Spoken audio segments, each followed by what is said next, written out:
from Takarjala constituency. On 24, the addressing Honorable Governor, I have written down 2-3 times.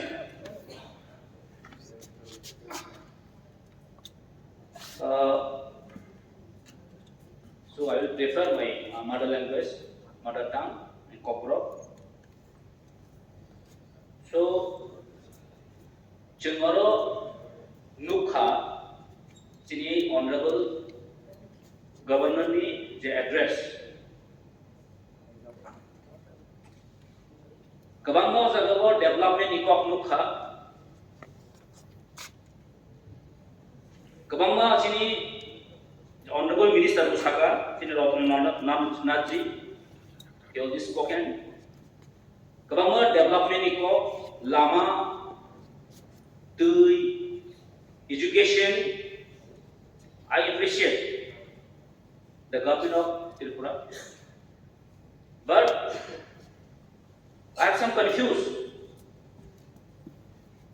Adu actually eta ki jeta amader chukhe jate jeta ache ABC area te ekono ami je manoniya governor address ABC area je development এখানে পানীয় জলের কথা বলা হচ্ছে, এডুকেশনের কথা বলা হচ্ছে, যে সড়ক ব্যবস্থার কথা বলা হয়েছে। ইন টার্মস অফ প্রুফ আমরা দেখেছি যেটা উন্নয়নের যে মান কিভাবে বেড়ে গেছে, বাট আই থিঙ্ক এটা বাস্তব, কিন্তু বাস্তব প্র্যাকটিক্যাল এন্ড থিওরির মধ্যে কিন্তু দেখা যাচ্ছে। আমি কেন বলছি, আমি যে কনস্টিটিউয়েন্সি থেকে আমি পাস যে নির্বাচিত হয়ে এসেছি 95% Tiprasa people and ST people. আমি একটা জাস্ট মেনশন করব, আমি আমার কনস্টিটিউয়েন্সি টাকারজলা জম্পু জেলা সাব ডিভিশন হয়েছে 2012-তে, অলমোস্ট 11 ইয়ার কমপ্লিট, কিন্তু এখনো একটা ডিগ্রি কলেজ নেই, এখনো সাব ডিভিশনাল হসপিটাল নেই, এখনো সাব ট্রেজারি সেপারেট নেই, এখনো সাব জুডিশিয়াল ম্যাজিস্ট্রেট এখনো নেই। 11 বছর এখনো সিগ্রাম হয়ে গেছে। সো এখানে বোঝা যায় যে আমাদের এডিসি এরিয়াতে ডেভেলপমেন্ট কিভাবে হচ্ছে আপনি এখান থেকে বোঝা যাবে। আমি জাস্ট বলবো, যেটা জলের কথা এখানে বারবার উঠে গেছে, যে আমার জম্পু জেলা ব্লকের মধ্যে 3টা বিসি হচ্ছে সবচেয়ে জলের জন্য ক্রাইসিস, দ্য ওয়াটার ক্রাইসিস। এটা আমার থেকে আরো জানবেন আমার প্রাক্তন মন্ত্রী রামপ্রতাপ সারজি, যে কিলাবার না বিসি হচ্ছে আমার জম্পু জেলা ব্লকের মধ্যে সবচেয়ে ক্রাইসিস ওয়াটার ক্রাইসিস। আর সগরিয়া খেলাপুর সেই যে 3টা বিসিতে সবচেয়ে জলের জন্য এখনো অভাবে আছে। During my election time, campaign time, আমি গেছিলাম, এমন একটা জায়গা আছে যে টাম্পুই আছে, সোনরাই 1, সোনরাই 2 আছে, সগরিয়া আছে, আর লুমকাম আছে। সেই জায়গাতেই সবচেয়ে ওয়াটারের জন্য জলের জন্য ক্রাইসিস, বাকি জায়গাতে এরকম ক্রাইসিস না, কিন্তু যে জায়গাতে দরকার সেখানে পোষায় না, আমি সেটাই বলতে চেয়েছিলাম। আমার জম্পু জেলা সাব ডিভিশনের মধ্যে একটা জম্পু জেলাতে একটা কি বলে, এখন তো মৌসুম সিজন রেনি সিজন পড়ছে, আর বেশি দিন নেই, কিছু বৃষ্টি হলেই আর কারেন্ট দেখা যায় না, ইলেকট্রিক আর দেখাই যায় না, কারেন্ট বিদ্যুৎ দেখাই যায় না। আর আজকের দিনে যদি বিদ্যুৎ যদি একদিন যদি না থাকেন, তাহলে আপনার শহর পাশে সবাই জানে, আগরতলা যদি 1 ঘন্টা যদি কারেন্ট যদি যায় তাহলে কি হয়।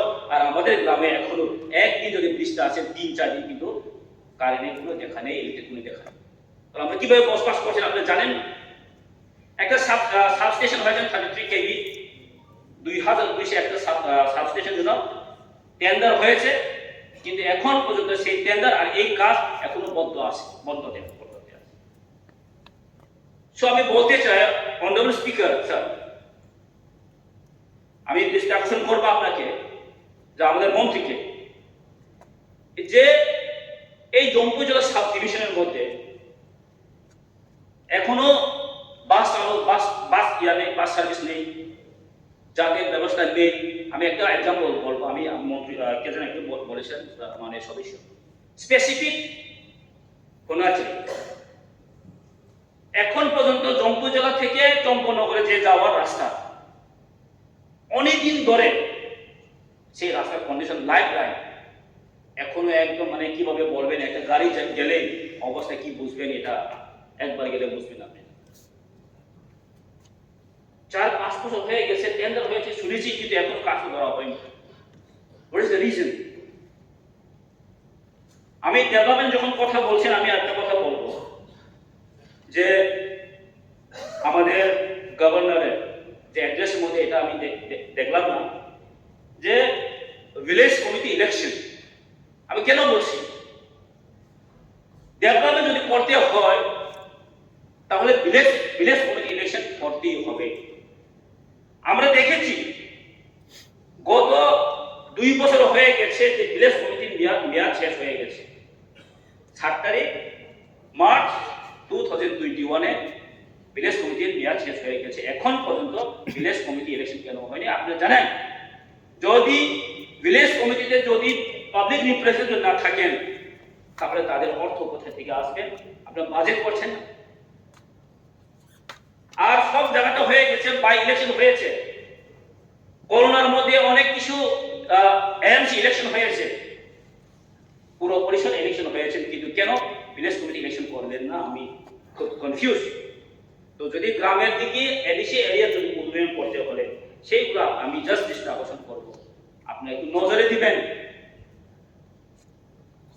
তাহলে সেই উপজাতি অংশের মানুষ, ত্রিপুরার মানুষ কিভাবে যে ডেভেলপমেন্টের দিকে আমরা যে বলবো সবকা সাথ সবকা বিকাশ সবকা বিশ্বাস, আমরা কিভাবে বলবো না আপনি বলুন। কাজে আর উপজাতির অংশের যে কথাটা বলে আর লাভ নেই। আপনারা সবাই জানেন যে এডিসি এরিয়াতে আনডেভেলপমেন্টের কথা, শুধু সরকার আয় যায়।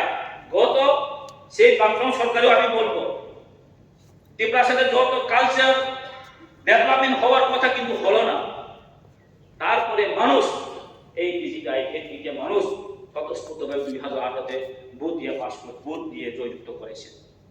কিন্তু আজকে কি উপজাতি অংশের মানুষের কাজ ঠিকভাবে হচ্ছে না, আপনাদের দায়িত্ব আছে। আমি বলবো, রিকোয়েস্ট করবো অনারেবল স্পিকার সাহেব আর আমাদের কনসার্ন মিনিস্টার, আপনাদেরকে আমার অনুরোধ এটাই থাকবো, এসটি যে জায়গার ত্রিপুরার গ্রাম আছে, যে জায়গাতে এডিসি এরিয়া, সেখানে আপনি নজর দিবেন। আর এটাই আমার সাবমিশন থাকবো আগামী দিনে। সবাইকে অনুরোধ জানিয়ে এটাই আমরা শেষ করছি। Thank you.